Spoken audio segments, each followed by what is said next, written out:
I would think that in any normal setting, historically in Europe, this war would have ended a long time ago. But it continues because the ruling class of the West, the so-called neocon globalists, sometimes I add Trotskyites to it since they seem to be intent on this regime change everywhere, want to fight this until there are no Ukrainians left. And that is not an exaggeration. And this is not simply a battlefield issue. What's striking to me is that the G7 right now, obviously under our pressure and leadership, if you want to call it that, is trying to find ways to confiscate Russian funds, which, in my judgment, is an act of war against Russia. Although I think you could argue to this point that we've made so many attempts to provoke Russia into a major war, it's hardly worth counting any longer. So the reason we're sitting here and talking about where is this war really headed is simply because Vladimir Putin has refused consistently to take the bait. Every time he's been pushed into a corner, every time he's been attacked publicly or verbally, every time we attack them through the financial system with economic sanctions, as well as with our military power through the Ukrainians, he's held back. And much to the consternation, obviously, of many of his advisors, but I think it's paid off handsomely because he's weakened us to the point where, frankly, I don't think NATO presents much of a threat whatsoever to Russia. And despite the attempts to frame Russia as this great power with an insatiable appetite for conquest and territorial control, there's no evidence for it. None. The Russians could have moved offensively to the west, I would think, anytime since probably the beginning of March, or even earlier, but certainly for weather reasons, March and April would have been better. They haven't done it because very clearly Putin does not want to put Moscow in the position of having to referee and manage Eastern Europe. Far from it. He simply wants to retain control of those areas that are Russian. And as he said over and over and over again, historically Russian. And he's right. And that means Odessa all the way to Kharkov, essentially in this sort of banana form that you have in the eastern and southeastern parts of the contemporary Ukraine. And I think he's waiting for someone to step forward and take ownership of the disaster in Kiev. We certainly will not do it. We never do. Normally, when things go badly for us, we simply pack up our bags, get on our airplanes, get on ships, and leave. But we don't take responsibility for any of the damage that we've done. Europeans need to understand this, and I don't think they get it. They still don't understand that we do not live in Europe. And I would not want, as a European, to pin my hopes forever on a power that is thousands of miles away with a whole set of interests that are mercurial. And when I say mercurial, I mean it. We do have real strategic interests, we Americans. Most of those are in the Western Hemisphere, and those are the ones we are ignoring. It's interesting that the same class that wants to make war against Russia is responsible for flooding Europe with millions of unwanted people from the Near East and North Africa, and in the United States with people from Latin America, as well as people from Africa, the Near East, all over the world, people that we can't employ, people we cannot afford to sustain, people that are contributing to the breakdown in the rule of law inside the United States. So it's a very strange juxtaposition. On the one hand, we have this relentless war in eastern Ukraine that we are pushing hard when it makes absolutely no sense to do so, and there's no evidence for any of the assertions we made about Russia. And at the same time, we're ignoring our own security in the Western Hemisphere. I think you have a similar situation. I hope the Europeans will come to their senses as soon as possible and step forward and take ownership of the disaster for no other reason, because it needs to end if there is to be any Ukraine at all.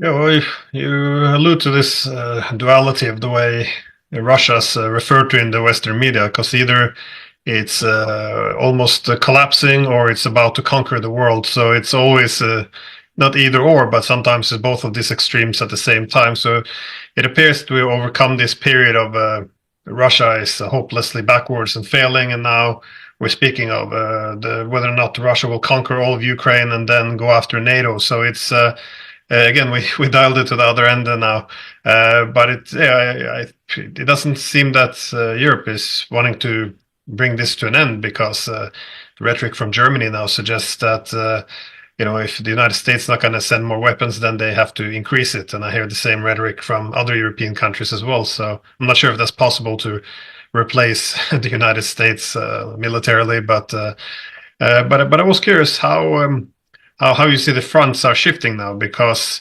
after this failed offensive by the Ukrainians since the summer, the Russians obviously has gone on the offensive now, and one is getting pretty bad news coming out of Ukraine as well from the political and military leadership, in which they're suggesting cracks are emerging, and Russia's responding obviously to this. I was just wondering how do you see the front lines moving in the time to come, or what do you think the Russians will do? Do you think they're going to open a new front in Sumy or Kharkov, or do you see anything of the sorts? Well, Moscow has made it clear they want the demilitarization of Ukraine, period. They want the so-called denazification of Ukraine, which I always thought was an interesting view, because I see it as being deglobalized, if you will, and Ukraine is supposed to denazifying. I think most of the silly nonsense with Nazi symbols is limited to a small number, but nevertheless a menacing number. And then finally, he's made it very clear that after demilitarization and denazification, that he will not accept a Ukraine that is anything other than neutral. So these are, I think, eminently reasonable objectives, all of which can be attained. Now, we have obstructed Russia on all counts, but frankly, let's be honest, we're not in a position militarily to obstruct much longer, if we ever were to begin with. In other words, NATO has exhausted its military capacity, in my judgment. I see no evidence for Norwegians, Spaniards, Frenchmen, Germans, Greeks, or Poles all lining up to march east in the Great Crusade to, quote unquote, save Ukraine. I don't see much interest in Ukraine at all, other than keeping it out of the EU under certain circumstances because of the competitiveness of Ukrainian agriculture. But setting all of that aside, I think the Russians are moving cautiously but deliberately forward. I don't think they want to absorb any of the Ukrainian population if they can avoid it. Everybody sort of looks at me strangely when the United States, and I say this, and I said, but the Russians really don't want to rule Ukrainians. And if you look at most of these areas that we're talking about right now that the Russians already control, they're Russian, filled with Russians, people that speak Russian. We used to say, well, Ukrainian citizens speak Russian. All right, fine. They're Russians. Kharkov is one of those. Odessa has always been a Russian-speaking city, so is Kharkov. So until those are taken, this is not over. I think he would rather sit down at the negotiating table and come to a solution that would give Russia what it wants ultimately, and no one will step forward to do that, with the exception of some isolated figures that we don't hear a great deal about in the Russian or the Ukrainian military. Now, this man Arestovich, who headed Ukrainian intelligence, I guess, is now stepped forward and made some comments that are leading people to believe that he might be able to step into the vacuum. The problem right now for Russia and for us and for the East, for the rest of Europe, is that most of the people at the top are all corrupt. They are sort of smothered in corruption. People come to me all the time, well, don't you think Zaluzhny is a good general and everything else? Well, I can't really evaluate that based on performance. I'd say no, a pretty bad general. Well, don't you think he could replace Zelensky? Really? Where's the evidence for that? Is he less corrupt? Has he got a different worldview that's going to put an end to this conflict? This is the problem. The West is looking for someone else to step in and replace Zelensky. But Zelensky, getting rid of him, of course, is a very positive development. Don't get me wrong. But that's not the only problem. And in the meantime, we've done something that the old Soviet imperial establishment used to do. We've extended citizenship to someone like Zelensky. and told him that he can come live in the United States and he'll be protected by security and perpetuity because he's been a loyal servant of the greater American empire. I find that detestable, distasteful, but I think that's in the offing. This kind of thing is left us in a terrible position, Glenn. We have no easy way to turn, and so we just continue to count the dead, and the dead continue to mount in terms of numbers. Europeans are beginning to get a sense of it, but they still haven't been told the truth. Very recently, I'm sure you're aware that the MI6 and CIA got together and cooked up this ridiculous notion that 315,000 Russians had been killed. It's laughable nonsense. Based on this big lie that at the beginning the Russians were incompetent and stupid and the Ukrainians just had a field day and killed them all. Well, that was never really true. It's not true today. At some point, we have to put an end to it. And Europeans have to come to terms with reality. But Europeans seem to be very, very wedded to the mainstream media. I mean, I'm sure if you and others, and your friends on the Duran, they stand up and speak, and buckets of filth and abuse are poured all over them as Russian agents. Now, I don't see much evidence for the Russian agency, but nevertheless, this is the problem. And the people that control finance, the people that control the media, and the people that control our governments are the same people. This is very tribal. These individuals are all part of the same class, and they all share the same goals. And what we think, or what is in the interests of us as Europeans or people anywhere, simply don't matter. These are ideologues in the worst sense of the word. And they're up against a foe that cannot be defeated. And what I mean by that is that if you look at Russia, and it's a nationalist state, which is one of the reasons that the globalist class wants to destroy it, because they have been working to denationalize us, to denationalize Norway, denationalize Germany, denationalize France, erase the history or revise it to conform to some Marxist narrative that makes absolutely no sense and is irrelevant. And this sort of Marxist worldview is losing. It's been losing from the beginning, but has never really worked. And I see something similar happening in the Middle East, because what's rising now is not widespread support for Israel. Israel's support is dropping through the cellar for obvious reasons. But if you look at the region is a boiling cauldron of what I would call ethno-religious nationalism. People are rediscovering that they are all Muslims, whether they are Arabs, Turks, or Persians, whether they are Shiite or Sunni. Everyone in Russia's national consciousness and identity has been strengthened by the war, far, far more so than our identity is irrelevant. We haven't fought. You and I and the rest of the West, we are not engaged in the fighting. The fighting has been done exclusively by the poor Ukrainians who thought they were fighting something they aren't and thought they were fighting for something they don't have. In other words, the notions of liberal democracy, there's nothing remotely liberal or democratic about this man Zelensky and his horrible regime. He has much more in common with Leon Trotsky and the Bolsheviks. But we don't seem to see that. We are not getting that because the media and finance and the government rest comfortably in the hands of the same elites. Now, I don't think they're going to be able to conceal it too much longer, but I'm amazed that they've gotten away with it this long. Very shortly, I think we're going to see developments in the Middle East that are going to make it even worse for us in the West in connection with all of these forces. Arestovich, the former advisor to Zelensky, which you mentioned, he actually came out with a statement suggesting that, well, not suggesting, explicitly stating that Ukraine had bet on the wrong horse, that they had put themselves in the globalist class when, from what they're seeing, the ability to mobilize passionate support and the future effectively lie among the states who have leaned more on the nation state. So it's interesting he would point that out, but it does seem now that the economy is going through a hardship.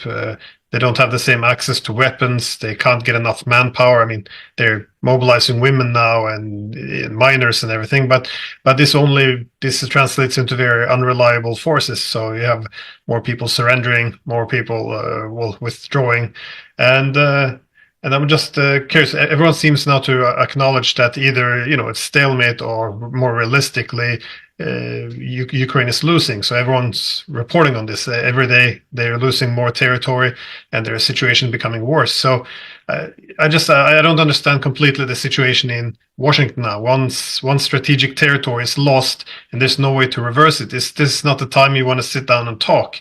I know the Russians recently suggested that they've given up on talking to Washington. They will demand capitulation from now on. But is there no one in Washington really pushing for a negotiated settlement, given that no one really has any vision for any success on the battlefield? Well, there are some people that advocate a negotiated end and some form of settlement with Russia, but they're a very small minority. I mean, I can count them on one hand. You've got someone like Senator Tuberville from Alabama, Senator Rand Paul from Kentucky, probably Mike Lee from Utah. That's just the Senate. I imagine that you have perhaps 40, maybe 50 members of the House that feel that way. But those numbers are minuscule, and they shrink to insignificance next to the numbers that are effectively on the globalist payroll. You have to understand that the last 30 years of what I would call crusading ideology of regime change and forcible conversion to some mythological liberal democracy has been very rewarding financially for the people in power. It has been, and there's nothing you can do about it. Now, everybody blames it on the Department of Defense and blames it on the so-called military-industrial congressional complex. Obviously, that's part of it. But there's more to it than that. Remember that the beast, this military-industrial congressional complex, wants to be fed, but it's still agnostic about how it's fed. There's nobody over there saying, well, we got to destroy everybody in Ukraine. In fact, right now they could care less about Ukraine. They've made all their money. They're shifting their attention to the Middle East and trying to figure out how they can benefit from the war in the Middle East involving Israel, because our support to this point for Israel has been unconditional. Doesn't make any difference what Israel does. We support Israel. Well, that's very lucrative for the Department of Defense and its military-industrial supporters. That's not going to change. So the short answer to your question is I see no evidence for a readiness to negotiate an end to anything anywhere at the moment.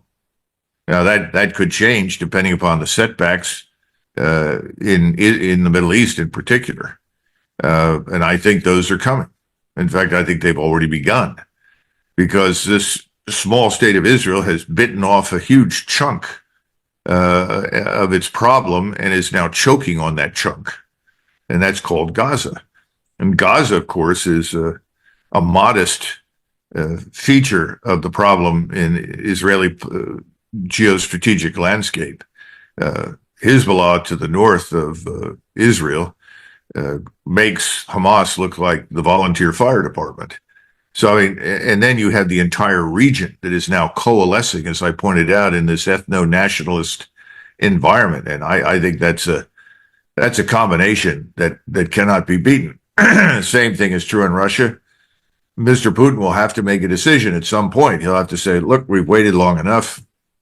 We'll just march to the Dnieper. And he may have to actually go into Kiev to make his point. He has understandably held back from that because he has resisted successfully this stereotype nonsense that all Russia wants to do is conquer. Invade and conquer. He doesn't want to do that. That's patently obvious. We think we are leaving him no choice, and we may be right. We're forcing him, goading him, if you will, just as we did to get him into eastern Ukraine, to go further. And he may have to, just to make his point. But I do think things in Europe are changing. When I look at the Olaf Scholz regime, it seems to me that that's on very fragile ground. I don't think Mr. Macron in Paris is in a strong position by any means. Quite the opposite. France, if anything, is on the verge of a civil war, has been now for a few years. Who knows when that will break into the open? When I listen to the regime in Berlin talk about, well, we have to spend more money on defense to get ready for war with Russia, I burst out laughing because I don't think very many astute Germans believe that at all. I do think he's worried about protecting himself and his regime. I think the globalists, these sort of neoconservative globalist Trotskyites, are in one important way very similar to Islamists. Once the Islamist wins the election, which is always the goal, to win democratically if you can do it, the Islamist is permanently in power. Well, you have a similar phenomenon in the West with the neoconservative globalist Trotskyites. Once they've gotten themselves into power, and they are in power at the moment, they have no intention of ever relinquishing it. This is sort of also similar to the Soviet bloc. You know, once a country has become communist, it must remain communist or Sovietized in perpetuity. That was Brezhnev's argument in 1968. Well, this is kind of the same thing, only now we're talking about this strange neocon globalist Trotskyitism or Trotskyism. You're now part of this nameless amorphous mass. We've converted all of you to globalist citizens, people with no name, no identity, no purpose, no religion, no culture. You're living in this giant consumer-driven system, consumption machine. We're feeding you, we're clothing you, we're directing you, and you should love it because it's in your best interest. And we're never ever giving this up. I mean, that's the problem right now that you face and that we face inside the United States. Yeah, well, in terms of the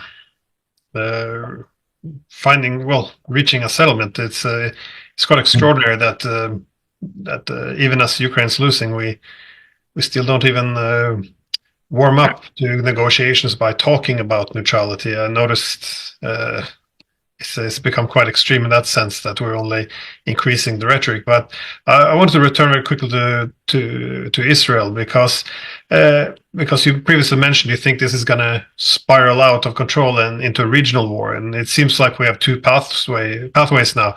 One being the possibility of the U.S. and Israel going after Lebanon, and the second now appears to be possibly Yemen, as Yemen is, well, the Houthis, Yemenites are attacking the shipping lanes in the Red Sea. How likely do you see any of these wars taking place, or is it possible to contain it? Well, I don't think I said it was inevitable it would spiral out of control, but I think it's very likely to do so. I think it's likely to become a regional conflict. Well, the region is very complex. Egypt is perhaps a keystone in the edifice of the security architecture that we erected in 1973 that has persisted for 50 years, and it is in danger of falling apart. Now, what do I mean by that? Sisi, who has a nation of tens of millions, I don't even know what the current population figures are for Egypt, but back in the 1970s, it was a little over 40 million. Today, I think it's closing in on 100 million. And this population is enraged at what the Israelis are doing in Gaza. Sisi is widely viewed inside his own country as an Israeli/American puppet because he's refused to take any action. We talk a great deal about leveling Gaza. We forget that Sisi leveled the city of Rafah, which is just on the other side of the border from Gaza. I mean, leveled it, really. We watched it go on in 2015. Part of this was connected to the larger war on Islamism in the Sinai, because you had ISIS or ISIS chapters and other ISIS-like elements spontaneously rising in the Sinai. And the Egyptians committed their own military power to deal with it because it was also naturally, in their eyes, bound up with criminality, smuggling and corruption and so forth. Rafah was leveled with a goal in mind of making it impossible for anyone to gain a foothold in in Sinai. And at the same time, he and his fellow elites viewed the people in Gaza as a catalyst for trouble. In other words, we don't want them because they'll just bring the war with Israel to Egypt. And we can't afford them. We have too many people as it is. We haven't got the infrastructure for them. We destroyed Rafah. There's nothing out there. So, we can't deal with this. Well, the tide has turned now. And you have, as I said before, this ethno-religious nationalism where people in Egypt are saying, wait a minute, these are Muslims like us. They're being exterminated. They're being driven like animals into the desert. How can we stand by and do nothing? And Sisi has walked this tightrope for a long time, but now he has to ask himself every morning, who among my senior military leaders is going to remove me on the grounds that Egypt must join the fight against Israel? This is a real concern. You have a different set of circumstances, but similar in some ways in Jordan, where the king of Jordan has always been a very close, strong, reliable friend, certainly since the 70s in the United States and the United Kingdom. He has a population that is overwhelmingly Palestinian. It is no longer even half and half. It used to be majority Bedouin and related, or at least connected to him in terms of loyalty and so forth. That's no longer the case. The Palestinians in Jordan are also enraged. They're seeing what's happening on the West Bank. We don't cover the West Bank, but there's a lot of violence in the West Bank, violence committed on both sides and specifically by settlers against the Arabs that live there. And of course, the government is encouraging what I would call preemptive strikes. In other words, it's almost in the same realm as Stalin's notion of prophylactic defense, kill the citizen before he has a chance to commit a crime. Well, in some respects, that's happening on the West Bank. And then we move over to Syria. Syria is comatose. Syria is a zombie. It's not recovered from this terrible civil war. Hundreds of thousands of people have been killed or driven out of their homes. Assad wants to survive, and his enemy has historically been Mr. Erdogan, because Mr. Erdogan has been only too happy to support all the radical Islamist elements. He'll never admit it publicly, but he and his intelligence officers were very, very, very important players in the stand-up of ISIS that was supposed to attack Shiites. Only it became Frankenstein's monster and attacked in every direction against everybody. And now he is backed off from that because he realizes he has a greater and more powerful enemy, and that enemy is in Israel, to the point where he's now willing to talk to the Iranians, which is something he's never done before. So those are the situations north. When you go down into the Arabian Peninsula, and you look at the Emirates and Saudi Arabia. The Emirates are at risk, and so's the House of Saud, because their populations are equally enraged at what is happening in Gaza. Now the Houthis step forward, and the Houthis have now begun interfering with commercial shipping traffic for all the reasons that they're Shiite Arabs and they want to demonstrate their commonality of purpose and ethnic nationalism with the people of Gaza. And we are answering this by saying, well, see, this is Iran provoking this, just as Iran is provoking Hezbollah, Iran is provoking the Shiite militias in Iraq and so forth. No, it's not really true. Iran has worked tirelessly to stay out of the fight. The Iranians want nothing to do with the war right now. And these Shiite Arab militias, if you want to call them that, they're acting on their national identity. What is that? Well, they are Arabs and Muslims. And so they are going to act one way or another against the West. Iran has to maintain good relations with them. They want to keep them on side, but they're not necessarily pushing them, because right now Iran and Saudi Arabia continue to hammer out agreements that are in both of their interests. So Iran really doesn't want this war to break out in a way that would destroy all the work that's being done by Iran, Saudi Arabia, and China to bring some measure of stability and peace to the region. And remember, the Chinese depend very heavily on the Persian Gulf, the oil and the gas, as well as food coming in from Africa. So they're not interested in a war in the region. And that brings you then around to Mr. Erdogan. Well, if you walk around Istanbul right now, there are signs all over the city about Israel, the apartheid state, Israel, the criminal state, the Israelis, war criminals. the population in Turkey is enraged.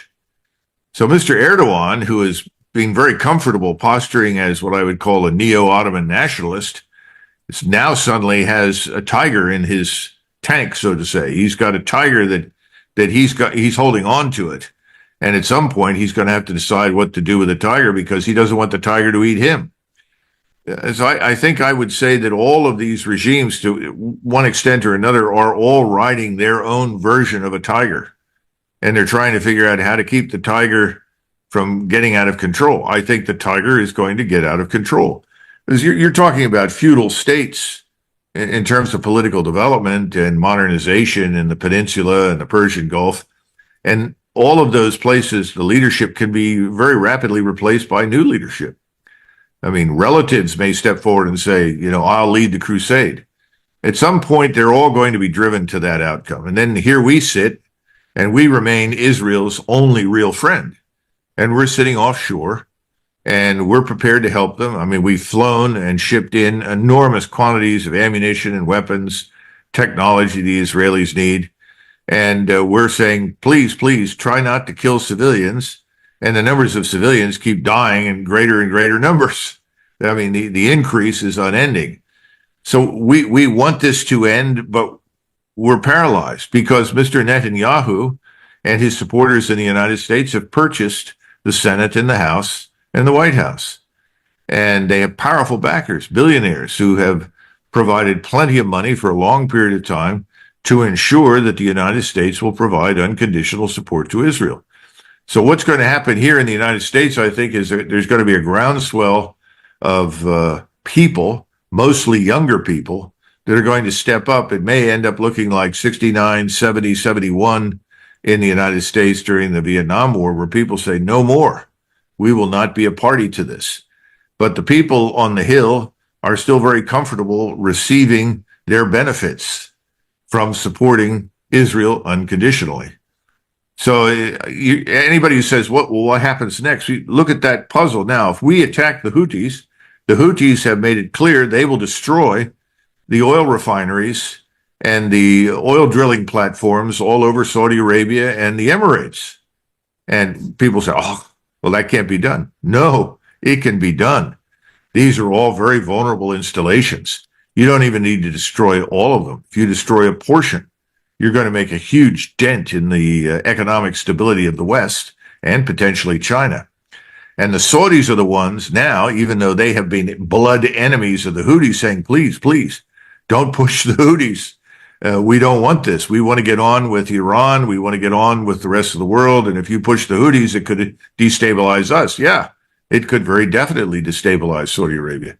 We don't know which match is going to be lit and tossed into the powder room where all the gunpowder is stored. But there are a lot of matches out there, and several of them have already been lighted. It's a question of which one is tossed into the gunpowder storage facility and blows everything up. I think it's coming. And it's going to be enormous when it happens. And again, the rest of the world, Europeans, they don't like the Muslim problem, if you will. They've got their own Muslims to deal with. But at the same time, they're not ready to go commit for Israel because they're not going to support what Israel wants to do in Gaza. On the American side, we're paralyzed. We're not leading. We have no strategy. We have no sense of limitation. Again, what are the limits on American power? We continue to pretend that there are none. But I think we've already demonstrated the limits of American power in Ukraine. And we're going to see these limits emerge even more starkly in the Middle East. So anything is possible, Glenn. But I think it will take a few more months for this to come together and coalesce in a way that becomes extremely dangerous. And I see no one trying to stop it. It's quite extraordinary because I remember Richard Nixon making the point, yes, United States and Israel will always be close, but it's also in the U.S. interest to have a certain relationship with Arab states, such as Egypt. But it appears that the U.S. is, by signing up fully to Israel's war, it appears that they're willing to sacrifice a lot of these, all of the relationships in the whole region. So it's that's what I wanted to ask as well. Is there any wider discourse these days about the direction of America? Because, 30 years ago, after the Cold War, that's when Washington began to build this, New World Order, which has been referred to as liberal hegemony. So there would be one center of power, the world would unite behind the United States, and liberal values, which manifested itself in NATO expansion and all of this. But so at the same time, the main foreign policy objectives of our states, such as Russia and China, was, of course, to develop friendly ties with the US. So, again, much reason for optimism. But if we forward 30 years, we see now that countries like Russia and China are aligning themselves against the US, primarily because of the hegemonic ambitions. So we see Europe not looking great, the United States losing its influence in the Middle East, possibly, the whole region could go on fire. And adding to this, of course, there's this very alarming economic, social, and political upheavals within the US. So I was just, putting all of these issues together, is there anything being discussed these days in Washington? Anyone has their pulse on the nation in terms of looking at the wider picture, rethinking the role of the United States in the world? Anyone want to pull back and recover economically, socially, instead of continuing to run an empire? If you view the United States of America as a patient lying on the table, and after the patient has been examined, the physician says, you need a heart transplant. And then a series of other physicians walk in and say, oh, he doesn't know what he's talking about. There's nothing wrong with the heart. We'll just give the patient a haircut and a shave, and he'll be fine. That's where we are.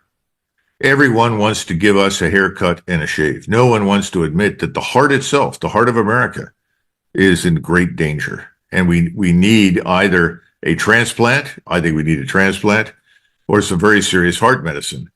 The heart medicine probably isn't going to come. So I think we're going to have a heart attack first.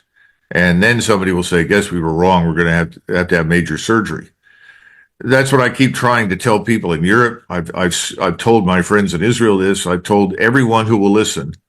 That's the problem in the United States.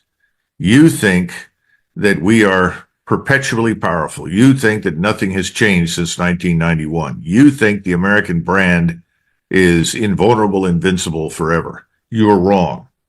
It never has been. It isn't now.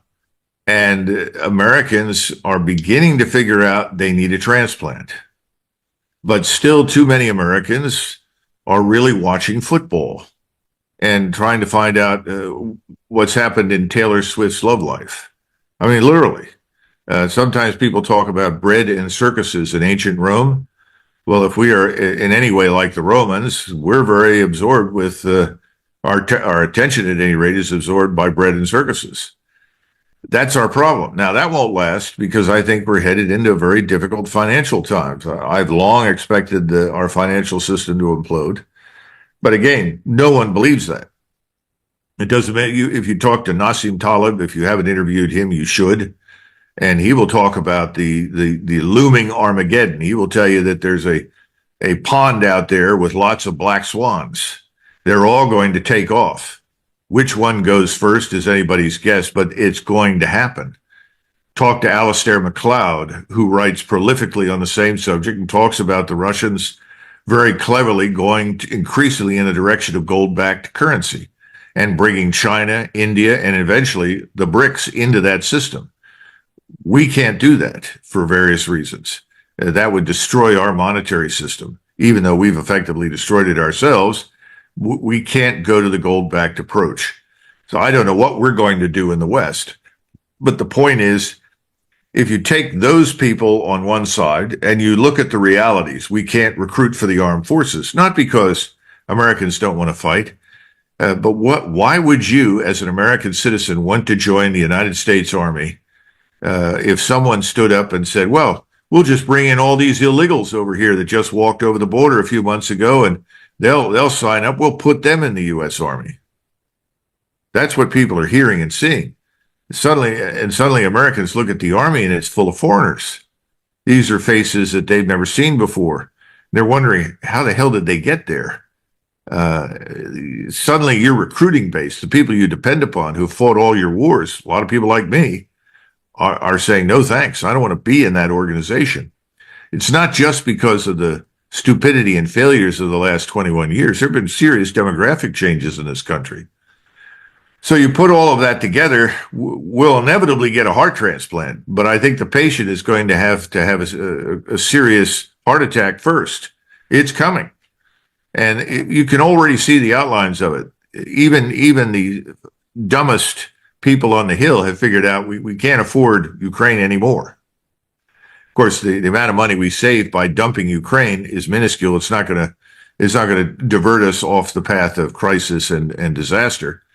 And now we need to focus on Israel. Well, why should we back Israel in this operation of collective punishment that the world has condemned as mass murder and expulsion of a population?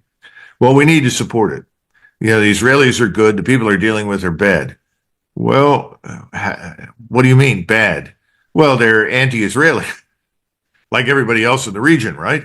So you say to these people, well, why are you doing this? It all boils down to money. It's financially rewarding. It cannot be rationalized in any other way. Now, Richard Nixon, in that interview that you're talking about, said, well, with the end of the Cold War, the rationale for our strategic partnership with Israel, vanished for all intents and purposes. And then Ted Koppel, who is Jewish, obviously, said, well, then why are we still behaving as though nothing has changed? Well, it's because we see Israel as this morally righteous state, the legacy of the Holocaust. It deserves to exist, and so forth. That was my generation's view. That's my view. But how do you reconcile that view with what is happening in Gaza? And people that are younger are saying, we don't think so. This is morality. This is the morally upright Israel. This is what we should support. Clearly, that's not going to work. If anything, I would say we are beginning to see the end of America's special relationship with Israel. This war is going to kill it. It's not going to survive. That, of course, presumes that Washington will do nothing. Stand by and watch it all burn down. It's been my personal experience over the last 30 years that's what we do. We watch it all burn down. We pack our bags, get on the planes, get on the ships, and come home. We change the subject. Only it's going to be very hard to change the subject this time because things at home are not good. No, I agree. I think after Ukraine and current war, there might be huge shifts coming to U.S. relationships to both Europe and Israel. Unfortunately, we ran out of time, so I'm just going to have to thank you again for your time, and hope to have you on here some other time. Thanks again. Glenn, I wish you and everyone in Norway a very Merry Christmas and a Happy New Year. Oh, yeah, Merry Christmas. I know that Norwegians know how to celebrate, so I've always appreciated that, and I wish you all the best. Likewise. Bye-bye. Bye.